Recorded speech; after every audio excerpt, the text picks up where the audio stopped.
and actions, and developing wisdom by understanding the Four Noble Truths and the developing compassion for others. So understanding the Four Noble Truths and by developing compassion for others. So Buddhism will speak so much about altruism. It's going out to others, more concerned. So not just your own salvation, but more altruistic. That is also the principle of Buddhism. And what Buddha taught is this Four Noble Truths and the Eightfold Path. There are 5 precepts in the Buddhism. The moral code within Buddhism is the precepts, of which the main 5 are not to take life of anything living, not to take life of anything living, not to take anything not freely given, means no stealing, to abstain from sexual misconduct and sensual overindulgence, to refrain from untrue speech, to avoid intoxication, that is, losing mindfulness. So these are the 5 precepts. So we can see that what is Buddhism aiming at? A moral life, a code of ethics which Buddhism advocates for. That is, to watch over your thoughts, words, and the livelihood of yours, or how you live. Or we can say walk the talk. That would be the, in short, what we can say about Buddhism.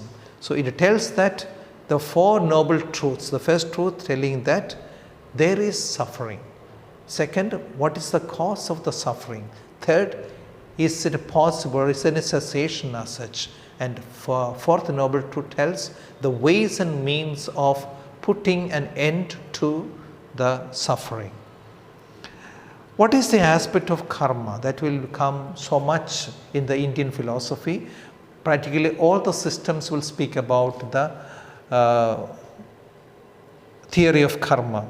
Karma is the law that every cause has an effect. That is, our actions have results.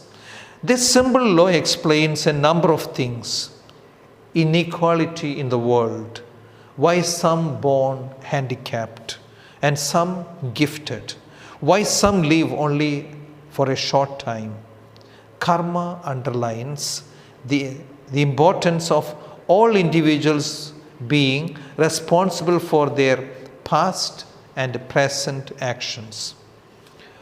How can we test karmic effects on our actions?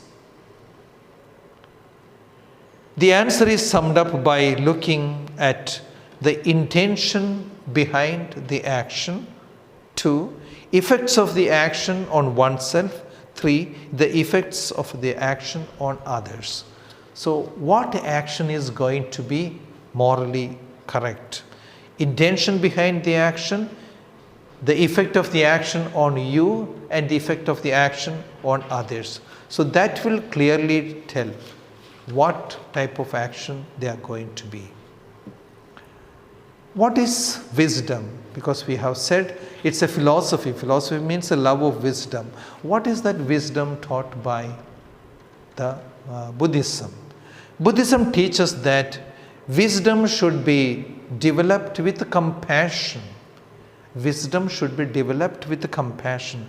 At one extreme, you could be a good-hearted fool, and at the other extreme, you could attain knowledge without any emotion.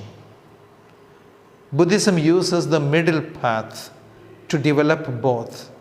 The highest wisdom is seeing that in reality, all phenomena are incomplete, impermanent, and do not constitute a fixed entity.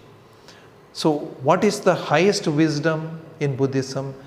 The highest wisdom is seeing that in reality, all phenomena are incomplete, impermanent, and do not constitute a fixed entity. True wisdom is not simply behaving what we are told, but instead experiencing and understanding truth and reality. Wisdom requires an open, objective, unbigoted mind. The Buddhist path requires courage, patience, flexibility, and intelligence. So that is the wisdom. So it's a philosophy, it's a way of life, and it is telling about you can attain the ultimate happiness when you seek after wisdom, and in your wisdom you are able to really understand the true nature of the phenomenal world. So highest wisdom according to Buddhism is that the wisdom is seeing that in reality all phenomena are incomplete, impermanent, and do not constitute an entity or fixed entity. The phenomena means the world that is seen around you, the world in which you are. That's a phenomenal world as it appears to you. That's a phenomenal world. And what is the truth about the reality of the phenomenal world? So that is going to be the wisdom for you. What is compassion? We have said that Buddhism teaches wisdom should be developed with compassion. Wisdom to be developed with compassion. What is compassion? Compassion includes qualities of sharing, readiness to give comfort, sympathy, concern, caring. In Buddhism, we can really understand others when we can really understand ourselves through wisdom. So this inner grasp of you is nothing but that expression or external or going out of yourself, that is going to be the compassion. Once you understand yourself, the self. So much of importance or insistence is made in Buddhism with regard to self. Know thyself. As in all the philosophy, the Western philosophy also, we will find that that is the highest of wisdom, knowing oneself. Buddhism, in fact, it's a retrospection, trying to grasp who you are and what is your state of being. And that's a self-introspection, self-examination. And the more you understand the self, you become so humble. So true wisdom will make you never proud. Rather, it makes you very, very humble. And that knowledge of yourself, that gives you more understanding towards others or compassion. That's the compassion. Wisdom to be developed with compassion. So the more, that means we can really understand ourselves through wisdom. So by knowing yourself, you are able to also reach out to others. How do one become a Buddhist? What is to be done to become a Buddhist? Buddhist teachings can be understood and tested by anyone. So it does not make a distinction on the caste, creed, religion, or what your belief and all that. You can test on your person the teachings of Buddhism. Buddhism teaches that the solutions to our problems are within ourselves and not outside. So often we search an answer in the outside.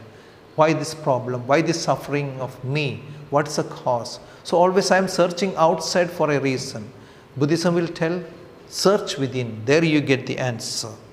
The Buddha asked all his followers not to take his word as true, but rather to test the teaching for themselves.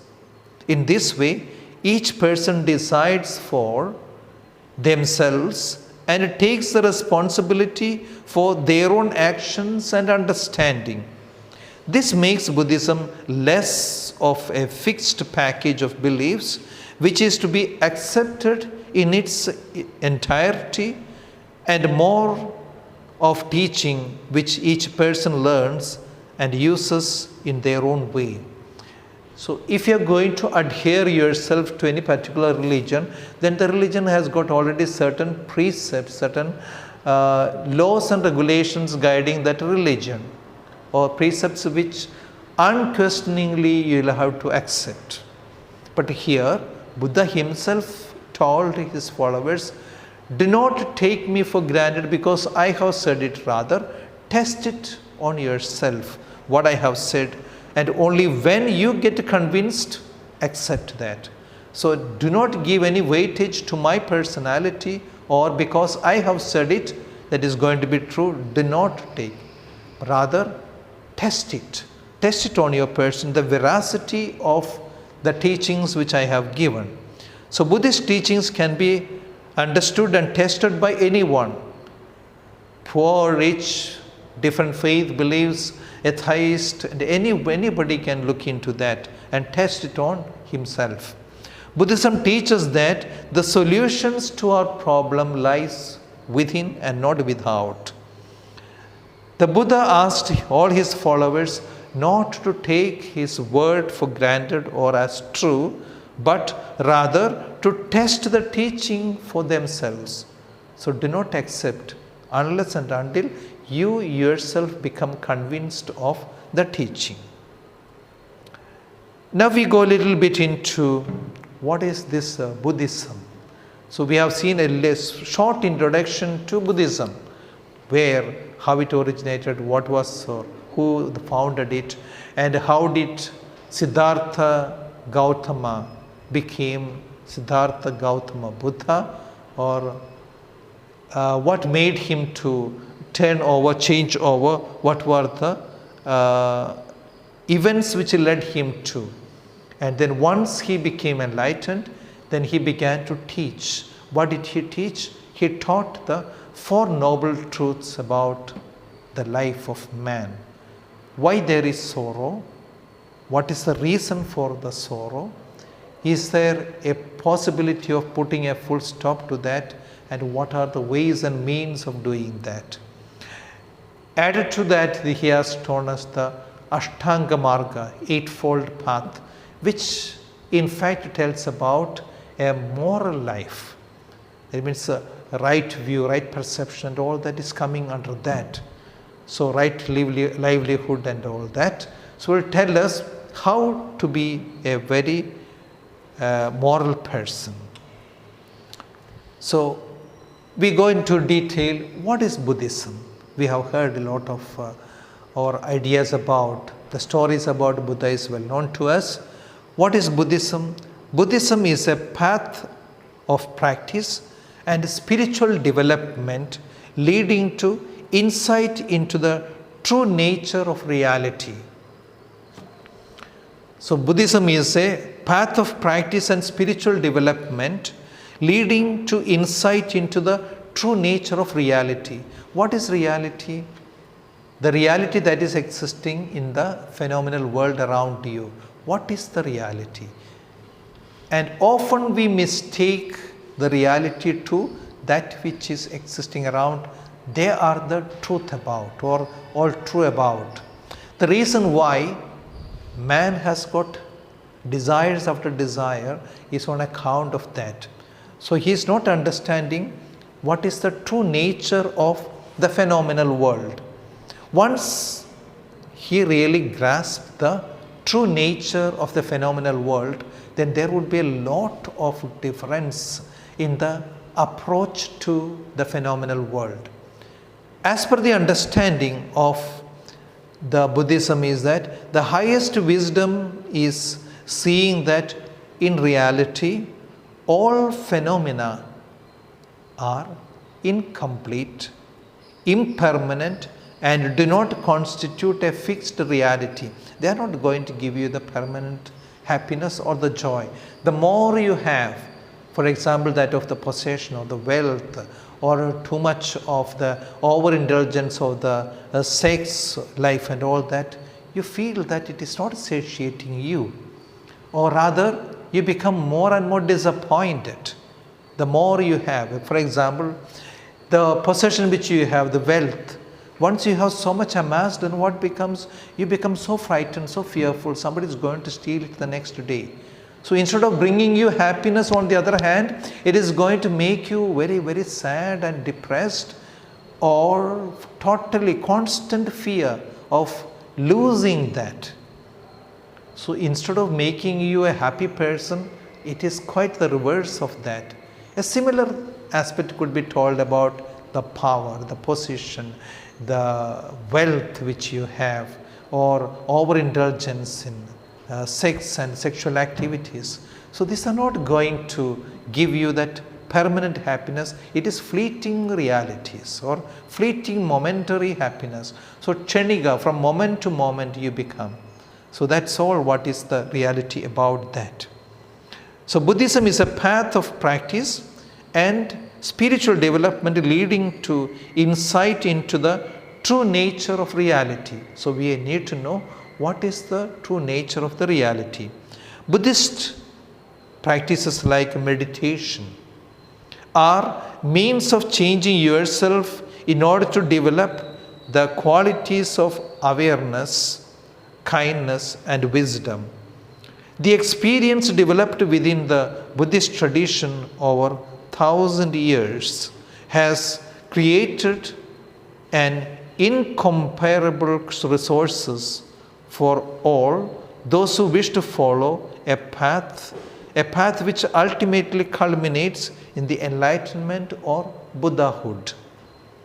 An enlightened being sees the nature of reality absolutely clearly, just as it is, and lives fully and naturally in accordance with that vision. This is the goal of the Buddhist spiritual life, representing the end of suffering for anyone who attains it. So what Buddhism leading you or helping you is to really understand what is the true nature of this phenomenal world. So it is, especially in the meditation, is a means of changing yourself in order to develop the qualities of awareness, kindness, and wisdom. The experience developed within Buddhist tradition over 1,000 years has created an incomparable resource for all those who wish to follow the path, a path which ultimately culminates in enlightenment or Buddhahood. So that's what Buddhism promises. If you are going to follow the thought of Buddhism, the philosophy of Buddhism, definitely it is going to give you a more grasp on you, who you are, what is the reality, what is the phenomenal world, the reality about the phenomenal world, and then your approach and your understanding. And therefore, an enlightened being sees the nature of reality absolutely clearly, just as it is, and lives fully and naturally in accordance with what that vision. This goal of Buddhist spiritual life representing the end of suffering for anyone who attains it. So that is the promise, that if you are going to really understand the true nature of the phenomenal world around you, that it is insubstantial, impermanent, it is fleeting, it is temporary and passing, then you will not run after it. So you are beginning to really understand what is the true nature of this phenomenal world, and there is something higher, and that is the wisdom with which you understand. Because Buddhism does not include the idea of worshipping a creator God, which you will see in every religion. So every religion will speak about God and the need to worship God and to follow what the dictates of God as or without any questioning. So because Buddhism does not include the idea of worshipping a creator God, some people do not see it as a religion in the normal Western sense. The basic tenets of Buddhist teachings are straightforward and practical. What does it teach? Nothing is fixed or permanent. Actions have consequences. Change is possible. So Buddhism addresses itself to all people irrespective of race, nationality, caste, sexuality and or gender.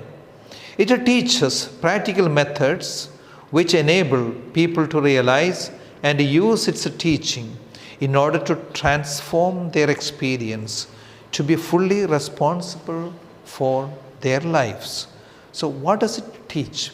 It teaches something, or in the Western sense of the religion, it does not preach a God who is a creator God. You don't find in the Buddhism. So some people do not categorize it as a religion. So what does it really teach? The basic tenets of Buddhist teachings are the following. Nothing is fixed or permanent. Actions have consequences, the theory of karma. Then change is possible. So Buddhism addresses itself to all people irrespective of their race, nationality, caste, gender. Nothing is a problem in Buddhism. It teaches practical methods which enable people to realize and use its teaching in order to transform their experience to be fully responsible for their lives.